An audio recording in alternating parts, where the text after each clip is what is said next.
vous cherchez à atteindre des objectifs financiers que de toute façon, vos prix vous empêchent d'atteindre.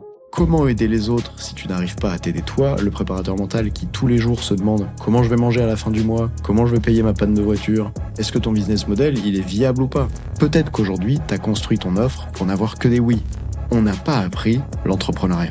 Et on l'a encore moins appris spécifiquement au métier de l'accompagnement et encore moins spécifiquement à la préparation mentale.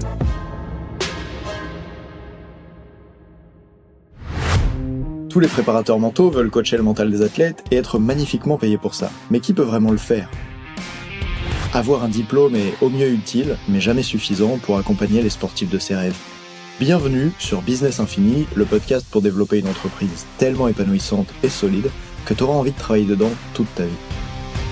Tu vas découvrir comment j'ai multiplié mon chiffre d'affaires par 36 en 5 ans et obtenu un tel succès dans le sport de haut niveau que j'ai dû m'entourer d'une équipe de coachs à force d'être débordé de demandes. Je m'appelle Nathan Delacoste et je vais te dire les erreurs à ne pas commettre, celles qui m'ont fait perdre tout mon temps, qui ont parfois ruiné ma santé et certainement détruit mes résultats, mais j'ai compris comment faire mieux et grâce à ces épisodes, diffusés chaque semaine par Ready to Rock, je te le transmets. On dit que la compétition ça se joue dans la tête, je vais te montrer que l'entrepreneuriat aussi. Bonne écoute de Business Infini. Bonjour à tous, dans l'épisode 37, juste avant, je vous avais promis que dans cet épisode, on parlerait du pricing, des prix, et c'est ce qu'on va faire. Juste avant, je vous disais ce qu'il faut arrêter de croire à propos de chercher à se vendre. Et dans cet épisode, on va parler des prix et de comment vous fixez vos prix. Alors encore une fois, ce qui me permet de faire ça, c'est que ce mois-ci, en mars, j'ai proposé à 12 préparateurs mentaux d'analyser en profondeur leur business, des gens avec qui je passe 3/4 d'heure à 1h30 à parler spécifiquement de leur business.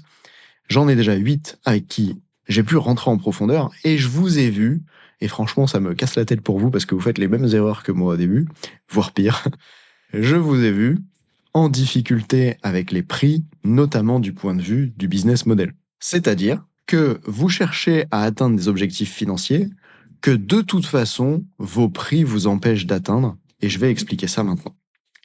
J'ai cette personne qui m'explique qu'elle vend des séances de coaching à 25 € la séance et qu'elle veut faire 4 000 € par mois. Et donc, j'ai pris ma calculette et je vais le refaire maintenant. Si, je prends tout simplement 4 000, que je divise ça par 25, ça fait 160 séances par mois pour faire 4 000 € de chiffre d'affaires, c'est-à-dire 2 500, 3 000 € net. Bon, ça va dépendre du niveau de charge qu'elle a. 160 séances. Attends, je répète, je sais pas si tu as bien entendu. 160 séances. Et pour aller plus loin, on va dire que tu fais ça 20 jours par mois, c'est-à-dire 5 jours par semaine, puisqu'il faut bien que tu gardes au moins un jour pour, disons, soit trouver des clients, soit récupérer, soit je sais pas ce que tu ferais. Et donc, si je divise mon 160 là par 20 jours, ça fait 8 séances par jour. Alors là, tu me diras peut-être, oui, mais mes séances à 25 €, c'est des séances de 30 minutes avec des enfants. Ou bien, ah oui, mais moi, je suis passionné, puis je suis jeune, et du coup, je peux en faire plein. Est-ce qu'il est vraiment possible de faire 8 heures d'accompagnement par jour, 8 séances, de rencontrer 8 nouvelles personnes, de t'intéresser à 8 cas différents, et en plus, en parallèle, de faire vivre ton business, puisque pour rappel, pour que la séance elle ait lieu, il faut que tu fasses peut-être une séance offerte pour rencontrer la famille pour la première fois. Ok, donc ça ajoute aux 160 séances à faire par mois. Il faut en plus que tu prennes du temps pour gérer plein de choses. Les échanges sur WhatsApp, parce que quand tu accueilles des enfants de 8 ans, après il faut parler avec l'entraîneur, il faut parler avec les parents, il faut faire des recherches, il faut parfois échanger avec des gens, faire des comptes rendus sur ce qui a évolué, etc. Bref, tout ça, ça prend du temps. Est-ce que tu peux vraiment faire des accompagnements de qualité si 5 jours par semaine, tu dois voir 8 personnes? Eh bien, je ne crois pas. Et sinon, en tout cas, moi, j'en suis bien incapable et je ne sais pas comment font les gens qui le font. Ce qui est 100% sûr, en revanche, c'est que je connais bien le business et je sais pas pour la qualité des accompagnements, mais je sais pour la qualité de vie des préparateurs mentaux. Je ne connais personne qui fait des séances à 25, à 50, à 60 € qui vit bien de son business, sauf si il ou elle a une autre activité à côté, ou que il ou elle a un canal qui lui envoie des clients et que il ou elle n'a même pas à entreprendre. Mais pour un préparateur mental qui se lance demain et qui se dit, en vendant des séances à 25 ou à 50 €, je vais pouvoir, je parle pas de rouler en Ferrari, tu vois, mais je vais pouvoir juste vivre confortablement sans me poser tout le temps des questions par rapport à l'argent et comparer le prix des pâtes quand je vais à Leclerc. Ben, je crois que c'est pas possible avec ce type-là de tarif. Et donc, on me répondra évidemment que ben, les gens ne veulent pas payer plus, hein. Et ça, c'est ce que disent la plupart des préparateurs mentaux qui sont nuls en entrepreneuriat.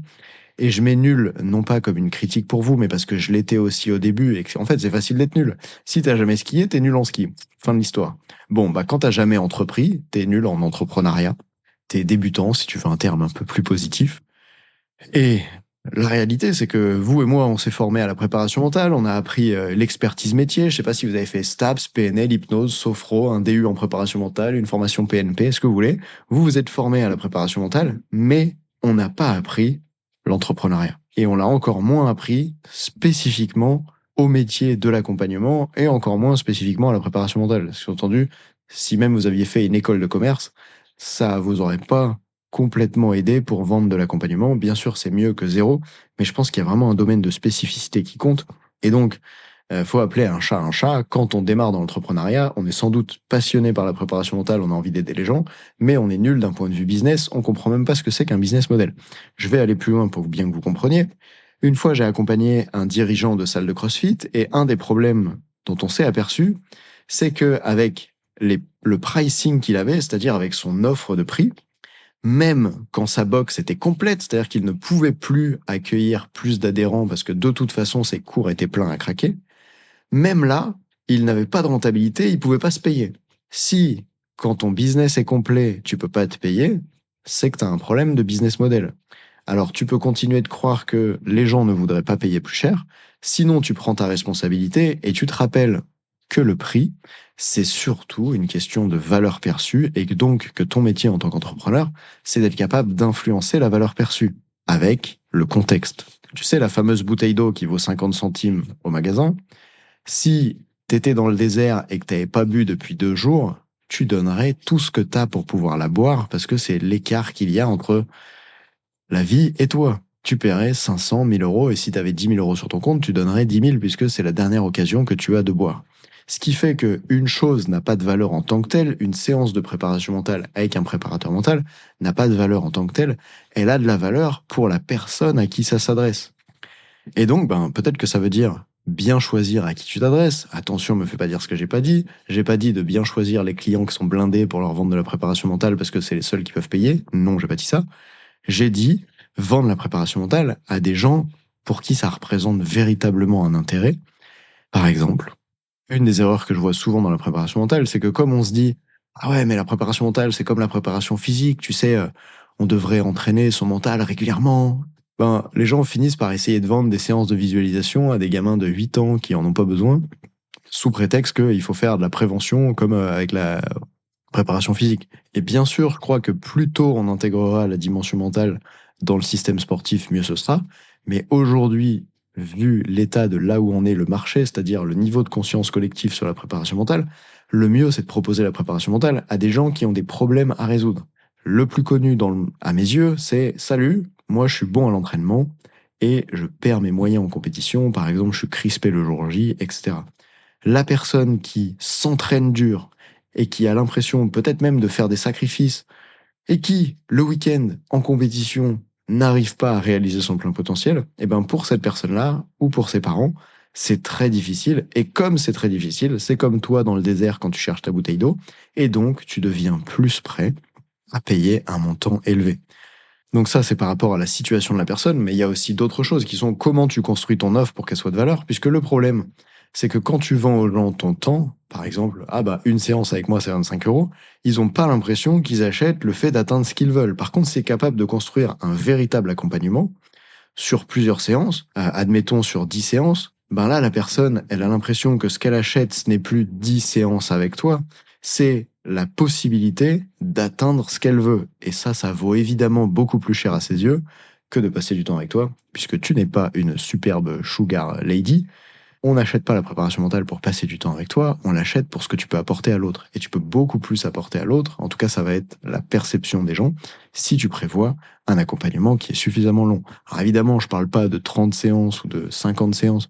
Il y en a des fois que je vois vous galérer parce que vous essayez de vendre un accompagnement à l'année.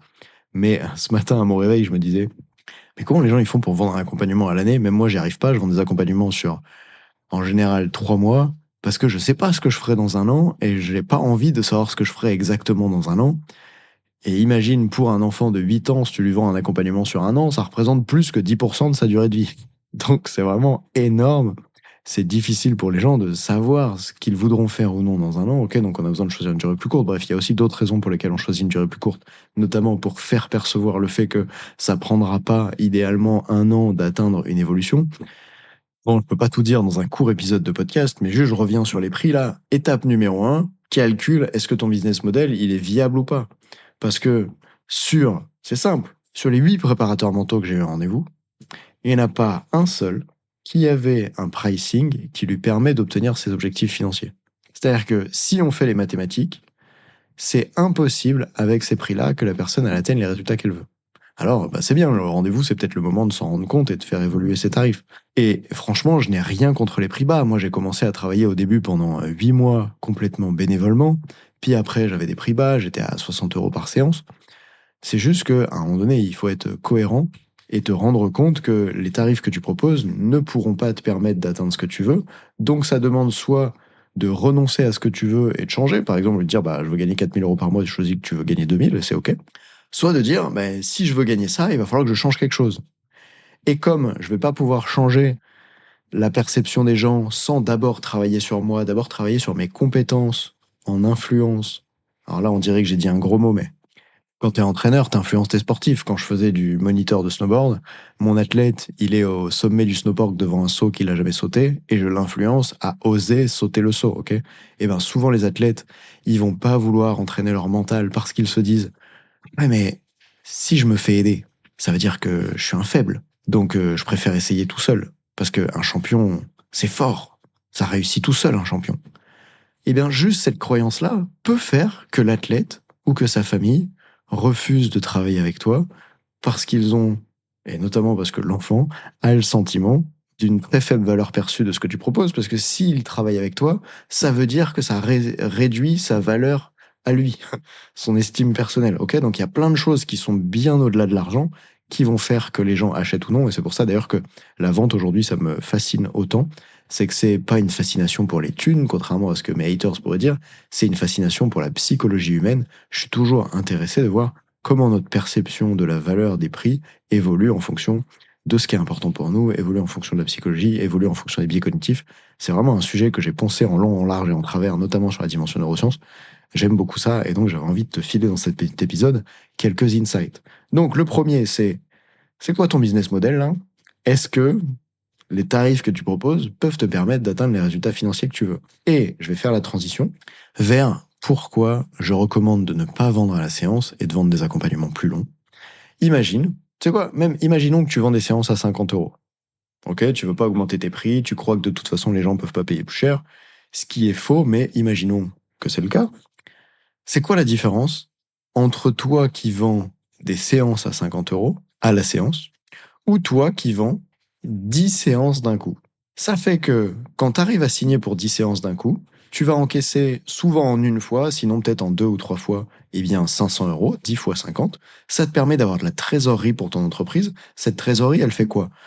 Elle te permet de respirer un peu, d'avoir de la sérénité, d'être au quotidien, et au lieu de te dire qu'est-ce que je vais manger à la fin du mois, putain, il faut absolument que je trouve un client, d'avoir de l'argent en avance sur ton compte bancaire, ce qui te permet, grâce à ça, de pouvoir voir venir. Et grâce à cet argent, tu auras plus de sérénité et tu vas aussi pouvoir en réutiliser pour réinvestir dans ton business, que ce soit pour tout ce qui pourrait être utile comme investissement. Ok, au début, c'est surtout de la formation, mais après, par exemple, pour moi, aujourd'hui, c'est des podcasts. Et d'ailleurs, je remercie Laurent de Into the Wave qui est en train de faire le montage de ce podcast pour moi. Bref, le fait que tu vendes en package, ça va te permettre d'avoir plus de trésorerie, ça te donne plus de sérénité, donc c'est mieux pour toi, c'est mieux pour ton business que tu vas pouvoir investir, mais aussi, c'est mieux pour le client. Pourquoi c'est mieux pour le client? Parce que dans le cerveau, acheter, c'est comme une activation de la douleur physique, ok? Sur les études qui ont été faites, prendre une décision d'achat, prendre une décision de mettre de l'argent, ça provoque une véritable douleur. Et donc, si ton client, à chaque fois, ton jeune, ta famille, là, qu'ils ont fait une séance avec toi, ils se disent « Ah mais, est-ce qu'on s'arrête là ou est-ce qu'on refait encore une séance ?» À chaque fois, ils doivent utiliser un effort décisionnel. Donc déjà, ça rajoute de la friction. parce que prendre une décision, c'est difficile, ça demande de l'énergie, mais en plus, cette décision, elle est limitée par le fait qu'elle est douloureuse, puisqu'à chaque fois, il faut choisir de réinvestir de l'argent. Et les gens, au quotidien, ont d'autres problèmes à penser que le problème le plus important qu'ils veulent résoudre. C'est pour ça que dans le premier rendez-vous, tu devrais les connecter à quel point c'est important pour eux de changer leur situation actuelle et à quel point ils ont ce désir, ce rêve qui est grand et qu'ils veulent atteindre. Et si c'est le cas, alors les faire s'engager sur un accompagnement. Et le fait qu'ils s'engagent, ça va avoir plusieurs atouts. Ça va avoir le premier atout que ils s'engagent. Et donc, comme ils vont enchaîner les séances, tu as beaucoup plus de chances de les faire progresser parce que comme moi, en tout cas, je ne suis pas magicien, je sais pas ce que tu penses de toi, mais je sais qu'en une séance, je peux pas aider quelqu'un à changer sa vie. En tout cas, ce sera pas suffisant pour avoir des effets à long terme. J'ai besoin de plus de séances que ça pour avoir un impact massif, que les effets soient durables. Et donc, c'est dans l'intérêt de la personne si elle s'engage plus qu'elle fait plus de séances.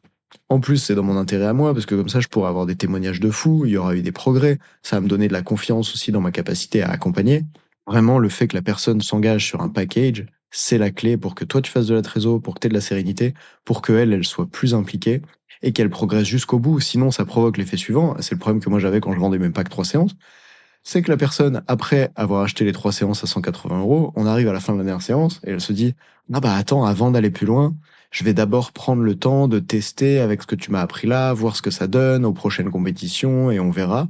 Et comme il y a une nouvelle décision à prendre de mettre de l'argent ou pas, eh bien la personne en général, elle va temporiser, elle va mettre à plus tard. Et ça provoque l'effet que comme elle se sent mieux grâce aux 3 premières séances, mais que on sait toi et moi qu'en 3 séances on fait pas un boulot de fou en profondeur, eh ben il va manquer des choses. Et je crois que c'est notre responsabilité en tant qu'accompagnant, en tant qu'expert de la dimension mentale, de créer le programme le plus pertinent pour la personne. Quand je me suis fait opérer de l'épaule après mes 6 luxations, au moment où je vais chez la kiné, il est hors de question qu'on fasse juste quelques séances et puis on voit comment ça évolue.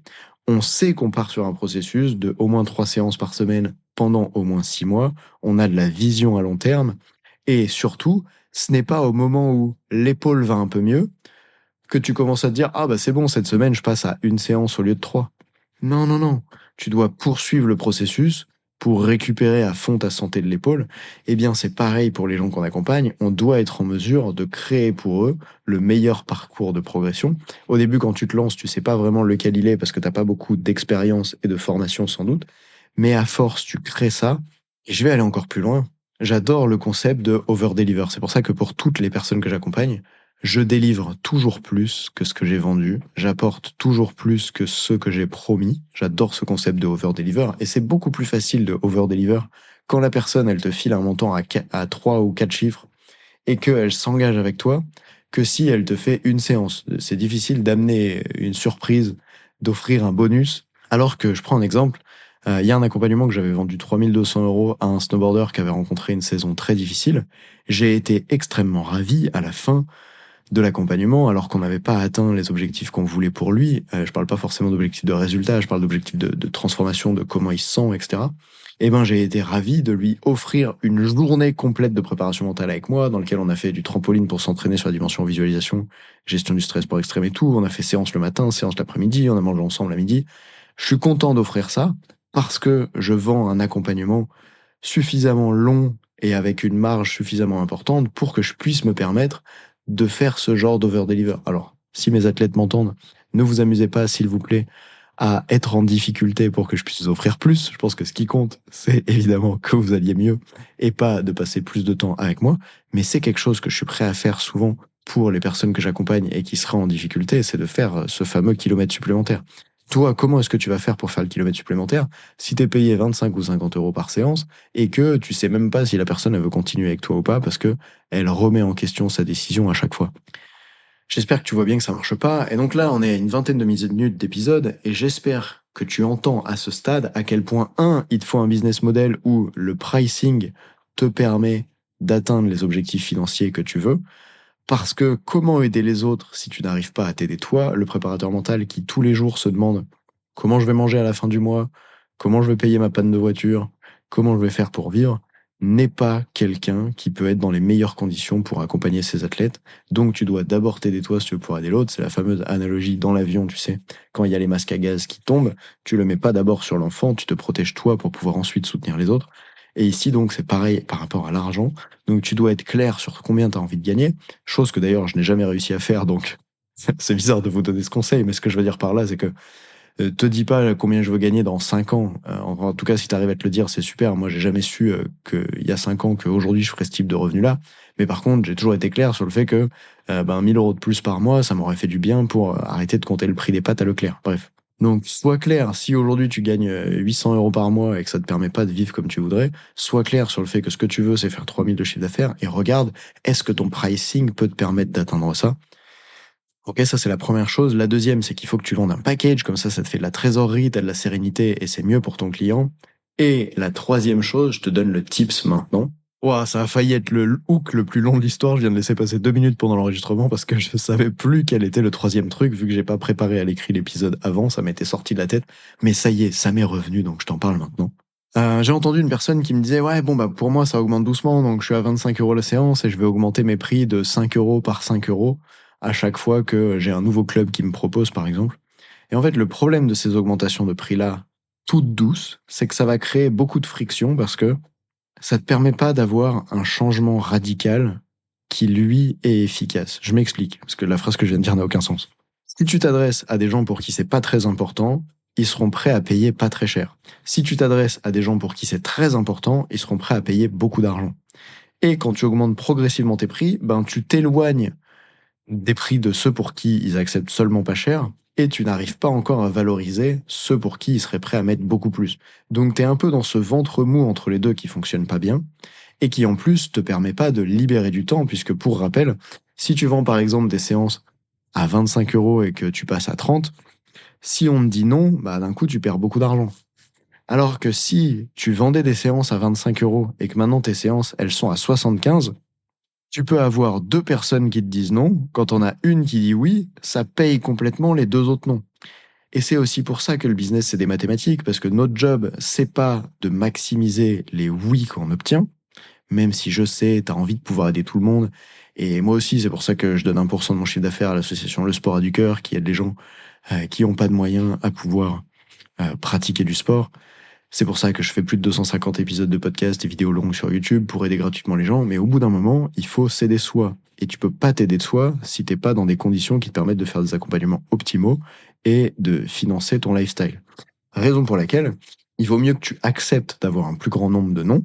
Ah oui, il va falloir travailler sur le rejet, hein, mais c'est pour ça que, de la même manière qu'un footballeur, il travaille sur son mental, et bien toi aussi, en tant qu'entrepreneur, tu dois travailler sur ton mental, donc ça veut dire accepter le rejet, parce que peut-être qu'aujourd'hui, tu as construit ton offre pour n'avoir que des oui. Comme tu supportais pas que les gens te disent « Ah ben non, c'est trop cher, je vais pas le faire », tu as accepté de baisser ton prix à 25 euros par séance. Mais d'ailleurs, si toi t'es pas à 25 mais à 50, tu peux entendre de la même façon, parce que je connais pas de prep mentaux qui vivent bien de leur activité avec des tarifs à moins de 100 euros par séance. Donc même si t'es à 60, 70, écoute bien ce que je dis dans cet épisode, ok? Tu voulais ne pas avoir de nom, donc t'as fait un prix qui convient à tout le monde. Sauf que si tu as accepté d'avoir un prix qui convient que à un tiers des gens que tu rencontres aujourd'hui, par exemple, eh bien de toute façon, quand tu vends enfin à cette personne du dernier tiers, ça finance les deux premiers qui t'ont dit non, et il y a un énorme avantage, c'est que tu ne passes pas de temps à coacher les deux autres. Bah oui, je répète ça. Est-ce que tu préfères vendre à 3 personnes différentes 25 euros chacune ou à une seule personne 75 euros? Bah moi, je te dis tout de suite, hein, je préfère avoir 75 avec une parce que ça me permet de passer moins de temps à travailler. Et donc, si je passe moins de temps à travailler, bah, je peux soit travailler plus pour gagner plus, soit prendre du temps pour aller faire des choses qui m'intéressent, soit prendre du temps pour me former, etc. Et à ce rythme-là, ben, tu atteins plus facilement tes objectifs financiers. Et donc, vraiment, il y a une phrase d'un de mes mentors qui m'avait beaucoup marqué, tu vois, c'est « Si tu augmentes tes prix, t'entendras non plus souvent, donc ça fait mal, mais tu seras plus rentable. » Et c'est ce qui se passe pour la quasi-totalité des gens que je vois, en tout cas pour 100% de ceux que j'accompagne, qui augmentent leur prix et qui le font bien, c'est que ça permet au business d'aller mieux, à eux d'aller mieux, et donc ensuite les choses se développent, parce que quand toi tu vas mieux, tu te formes plus, tu rayonnes plus, tu as envie de créer plus de choses, et hop, c'est la boule de neige qui, au lieu de devoir la pousser tout le temps dans la pente montante de la montagne, là, eh bien tu peux la pousser dans la descente. Voilà donc pour ce troisième point qui consiste à, quand tu montes tes prix, le faire de façon radicale et pas le faire comme l'index immobilier qui augmente le prix des logements de 1% par an ou je ne sais quoi. On n'est pas du tout dans le même business ici. Dans l'accompagnement, il vaut mieux que tu aies plus de personnes qui te disent non, mais que tu puisses travailler avec le plein engagement et à fond aux côtés de ceux qui te disent oui. Et il ne s'agit pas de laisser tomber ceux qui veulent pas investir d'argent. Soit d'abord, ils vont prendre conscience qu'en fait c'est plus important pour eux que ce qu'ils croient. Par exemple, quand ils auront raté encore une énième compétition, et là ils deviendront prêts à y mettre de l'argent. Ok, c'est le processus qu'il y a. Soit ils travailleront avec quelqu'un d'autre qui accepte ces prix-là. Par exemple, toi aujourd'hui, peut-être ça fait un moment que tu t'es lancé et tu as envie de pouvoir bien en vivre de la préparation mentale. Alors qu'à côté, il y a un stagiaire qui sort de STAPS qui commence juste la préparation mentale. Pour cette personne-là, ça sera peut-être très bien de faire 25 € de l'heure. C'est déjà 2 fois plus que le SMIC. Mais pour toi, c'est plus acceptable et donc tu vas travailler avec les clients qui correspondent à la vie que tu veux avoir, pendant que ceux que tu ne peux plus accompagner parce qu'ils sont pas prêts à payer ce que toi tu veux, travailleront avec d'autres intervenants à qui ça convient très bien. Et puis, si tu veux aider tout le monde, fais comme moi, fais plus d'argent, donne des sous à des associations, crée des contenus gratuits pour aider les autres, fais des conférences gratuites dans les clubs. Bref, il y a bien d'autres manières de contribuer que d'avoir des tarifs qui sont bas. Surtout parce que si tu t'épuises pendant des années avec des tarifs bas, tu vas pas aider grand monde longtemps, puisque t'en auras marre de galérer à compter tes pâtes à Carrefour, le prix au kilo entre les différents paquets. J'ai beaucoup sauté de repas quand j'avais 18 ans et c'était mon jeu, entre guillemets, imposé, préféré au magasin. Donc je sais ce que ça représente et je sais à quel point ça fait quitter le métier à beaucoup de préparateurs mentaux. Je crois qu'il y a des gens, et je vous parle sur LinkedIn, qui m'écrivent en me disant « Nathan, j'avais trop envie de faire de la préparation mentale, mais j'ai pas réussi à en vivre, donc j'ai changé de métier. » Et tous ces gens-là, c'est parce qu'ils n'ont pas eu l'entrejambe de monter leur prix, d'assumer ce qu'ils voulaient et d'apprendre évidemment à communiquer d'une manière qui fait voir plus de valeur perçue, d'apprendre à faire face au rejet et grâce à ça, de pouvoir non seulement monter les prix, mais en plus d'obtenir des oui. Et pour terminer, la box de CrossFit que j'ai accompagnée, ça a fait peur. On a monté les prix, beaucoup. Et aujourd'hui, la santé de l'entreprise va beaucoup mieux. Et tu sais quoi, ça permet même des cours de meilleure qualité, parce que au lieu d'avoir 18 personnes par cours dans la salle, ils sont plus que 12, parce que quand t'es mieux payé, du coup, t'arrêtes de vouloir blinder les cours et tu peux à la place faire des cours dans lesquels la qualité est meilleure. Rends-toi compte à quel point le fait d'augmenter tes prix, c'est pas contre tes clients, c'est vraiment à leur service, même s'ils le voient pas encore. C'est à toi d'avoir cette croyance-là et de faire évoluer le monde en fonction. Alors, je te dis à très vite dans le prochain épisode. Salut. Coacher les sportifs de ses rêves tout en étant magnifiquement payé pour ça, c'est plus facile quand ils viennent directement vers toi parce qu'ils te reconnaissent comme un expert et ont la certitude que tu pourras les aider dans les moments décisifs. Marquer les esprits de cette manière, ça s'apprend, et en écoutant Business Infini, tu te donnes les moyens d'y parvenir. Bien joué. L'année prochaine, j'ai envie que chaque athlète puisse avoir un préparateur mental à ses côtés, alors si ce podcast t'a inspiré, partage-le à un autre entrepreneur. Rendez-vous maintenant au prochain épisode pour explorer vision, mindset, stratégie marketing, vente et relations à l'argent avec l'intention de vivre de ta passion en entraînant l'humain derrière la machine. Salut!